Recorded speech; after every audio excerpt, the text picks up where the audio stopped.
दिग्गज brokerage firm Motilal Oswal ने 5 stocks पर मजबूत भरोसा जताया है। ब्रोकरेज की रिपोर्ट के मुताबिक इन शेयर्स में 53% से लेकर 74% तक की तेजी की संभावना है। आईटी, पावर, रियल एस्टेट और रिटेल जैसे अलग अलग सेक्टरों से ये स्टॉक्स चुने गए हैं। तो आइए डालते हैं एक नजर। पहला है कोफोर्ज। कोफोर्ज पर मोतीलाल ओसवाल ने बाई की रेटिंग दी है और 2500 का टारगेट प्राइस रखा है।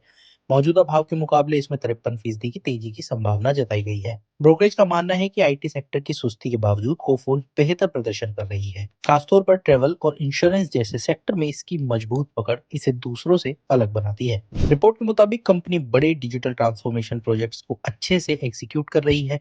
हाल की स्ट्रेटेजिक एक्विजिशन से एआई और क्लाउड कंप्यूटिंग में इसकी ताकत और बढ़ी है। मोतीलाल ओसवाल का कहना है कि मौजूदा वैल्यूएशन में कंपनी की तेज ग्रोथ और हाई आरओसीई पूरी तरह झलक नहीं रही। दूसरी है siemens energy India. Power sector की सीमेंस एनर्जी इंडिया पर भी मोतीलाल ओसवाल ने बाय की सलाह दी है।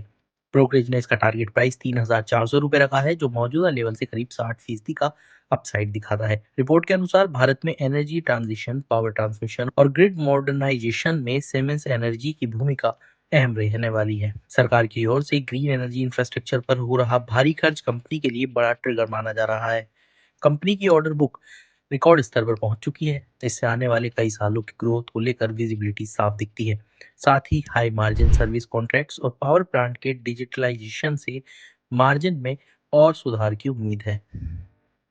डीएलएफ। रियल एस्टेट सेक्टर की डीएलएफ को मोतीलाल ओसवाल ने बाय रेटिंग दी है और 974 रुपए का टारगेट प्राइस तय किया है। मौजूदा प्राइस 588 के मुकाबले इसमें करीब 65% की तेजी की संभावना बताई गई है। ब्रोकरेज का कहना है कि खासकर दिल्ली एनसीआर में लग्जरी हाउसिंग सेगमेंट में मल्टी ईयर अपसाइकल चल रहा है, जिसका फायदा डीएलएफ को मिल रहा है। कंपनी का लॉन्च पाइपलाइन मजबूत है और रेजिडेंशियल बिजनेस पूरी तरह डेट फ्री है। रिपोर्ट में भी बताया गया है कि प्रीमियम सेगमेंट में डीएलएफ की प्राइसिंग पावर और लागत सेल से रेवेन्यू की अच्छी विजिबिलिटी बनी हुई है। साथ ही कंपनी की रेंटल यूनिट डीसीसीडीएल में हाई ऑक्यूपेंसी है, जो नियमित इनकम देती है और रियल एस्टेट साइकिल के उतार चढ़ाव से सुरक्षा देती है। आखिरी शेयर है V Mart retail. Retail sector के वी मार्ट रिटेल पर मोतीलाल ओसवाल सबसे ज्यादा बुलिश नजर आ रहा है। ब्रोकरेज ने स्टॉक पर बाय रेटिंग बरकरार रखते हुए 1,000 रुपए का टारगेट प्राइस दिया है। मौजूदा भाव 574 रुपए से इसमें करीब 74% का अपसाइड दिखाया गया है। रिपोर्ट के मुताबिक वी मार्ट टीयर 2 और टीयर 3 शहरों पर फोकस कर रहा है, जहां बढ़ती इनकम और बदलती कंज्यूमर आकांक्षाएं कंपनी के पक्ष में काम कर रही हैं।